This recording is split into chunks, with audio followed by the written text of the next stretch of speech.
Sekarang ini banyak sekali ulama dalam definisi kita di Indonesia ini. Yang demo-demo ulama. Apa ceritanya orang teriak-teriak di jalan jadi ulama? Kalau mau menasihati pemerintah, kalau dia ulama punya ilmu, Rasulullah SAW bersabda, "Man kana indahu nasihatun lidhi sultan, fala yubdiha alaniya, wal ya'khudh biyadihi, wal yansahhu sirra, fa in qabila minhu fadak, wa illa faqad addama alaihi." Siapa yang punya nasihat kepada pemerintah, jangan dia sampaikan terang-terangan. Dia pegang tangan pemerintah itu. Dia nasihati rahasia. Kalau diterima oleh si pemerintah, itu yang diinginkan. Tidak diterima, dia sudah tunaikan tanggung jawabnya. Wahai orang-orang yang beriman, taati Allah, taati Rasul, dan ulil amri di antara kalian. Akan tetapi apabila ia menjadi pemimpin, dan tentunya dengan cara yang tidak sesuai syariat, tetap Rasulullah mengatakan, wa in ta'ammara alaikum abdun habasyai, walaupun kalian dipimpin oleh hamba sahaya Ethiopia. Jangankan Pak Jokowi, jangankan Pak SBY dan lain sebelum yang pernah jadi presiden di Indonesia, Fir'aun saja yang demi Allah mereka nggak sejahat Fir'aun.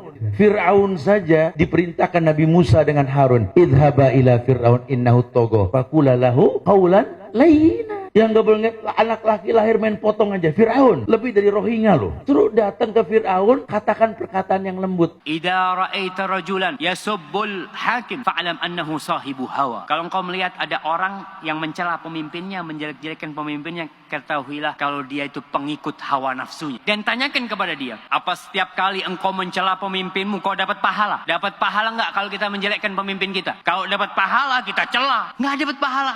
Pertanyaan kedua, kalau kau doakan pemimpinmu, kau dapat pahala enggak? Dapat, Masya Allah. Oke, pertanyaan yang selanjutnya, kalau kau celah pemimpinmu, pemimpinmu berubah enggak? Enggak berubah. Kalau kau doakan pemimpinmu, bisa enggak Allah merubah pemimpinmu? Bisa. Terus kenapa kau tidak doakan pemimpinmu? Man akrama sultanallahi fil ard akramahullah.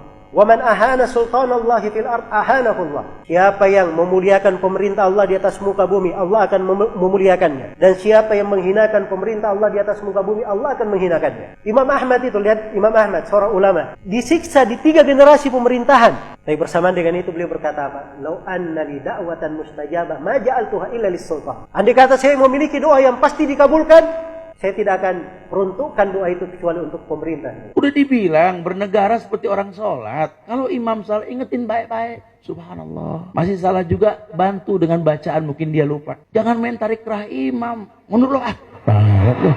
Nggak beres sholat kita urusannya kalau begitu.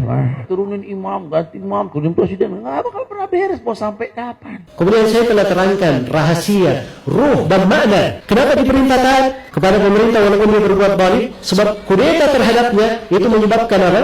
Kerusakan yang lebih besar. Dan sepakat para ulama tidak boleh merubah kemungkaran yang akan melahirkan kemungkaran yang apa? Yang lebih besar. Tahu nggak, Hajjaj bin Yusuf itu membunuh 120.000 kaum muslimin pelan-pelan, Pak. Cungkil dulu matanya, diputuskan dulu lidahnya, dipotong telinganya, potong kakinya. Itu yang sudah dibunuh oleh dia seperti itu 120.000 orang.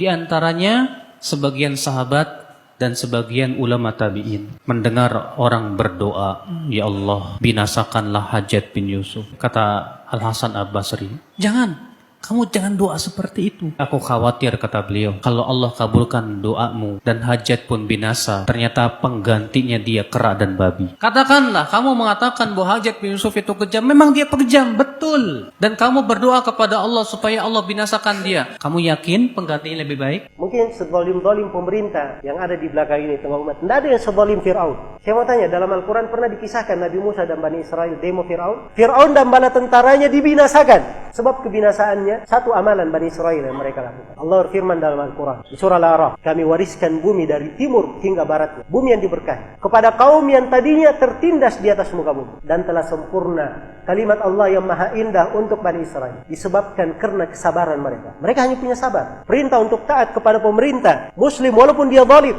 ini diucapkan oleh seluruh imam as-salaf, tidak ada silang pendapat. Afdalul jihad kalimatu adlin inda sultanin jair. Ini kata Nabi, sebesar-besar jihad adalah ucapan yang adil, ucapan yang hak, ucapan yang benar. Di mana? Di hadapan seorang pemimpin yang dolim. Di hadapan, bukan di televisi, bukan di radio, bukan di koran, bukan di Bundaran HI, bukan di Sudirman Tamrin, bukan. Misalnya saya berhadapan dengan Pak Presiden nggak benar nih begini. Mau Mosok aliran sesat didiamkan. Ini mencaci maki Nabi Muhammad. Mosok Anda diamkan begini. Saya berdua dengan presiden, bukan di televisi, bukan di radio, di mimbar nggak boleh, di jalanan apalagi. Itu cara Yahudi. Tentu teman-teman sekalian yang menasihati pemimpin, orang yang bisa sampai suaranya ke pemimpin itu. Kalau antum mau nasihatin seseorang, cari misalnya seorang pemimpin perusahaan. Contoh saja dulu, kita cari siapa pegawai perusahaannya yang bisa menyampaikan kata-kata itu. Atau siapa kira-kira orang yang bisa sampai suaranya. Kecuali kalau kita memang langsung didengar, alhamdulillah. Pemimpin ini mendengarkan aspirasinya atau penyampaian dan keluhannya masyarakat, baguslah, gitu kan. Gak ada masalah. Tapi kalau tidak, maka cukup dengan doa. Kita doakan saja. Itu senjata bagi orang beriman. Allah bisa masukkan ke dalam hati dia berubah, bisa. Bukan mustahil. Allahumma ya Allah, bukakan pintu hidayah.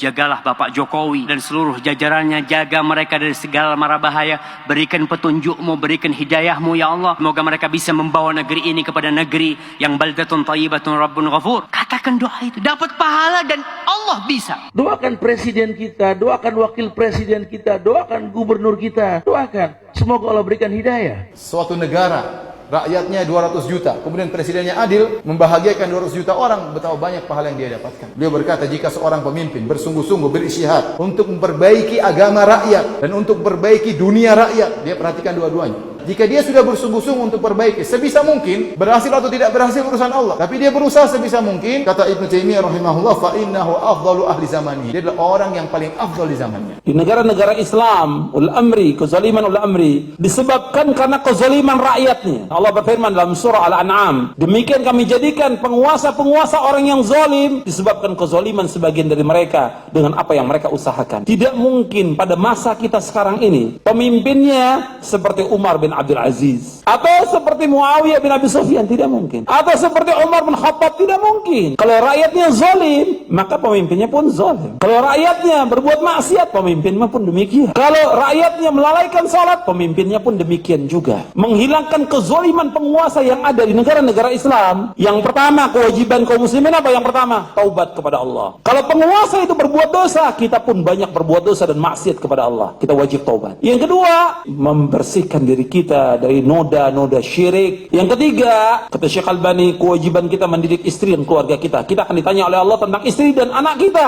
Kita umat Islam tidak akan ditanya oleh Allah siapa pemimpin kita, tapi kita akan ditanya bagaimana kamu mengurus istri dan anak kamu. Sebab Nabi bersabda, setiap kamu adalah pemimpin dan setiap kamu akan ditanya tentang pimpinannya.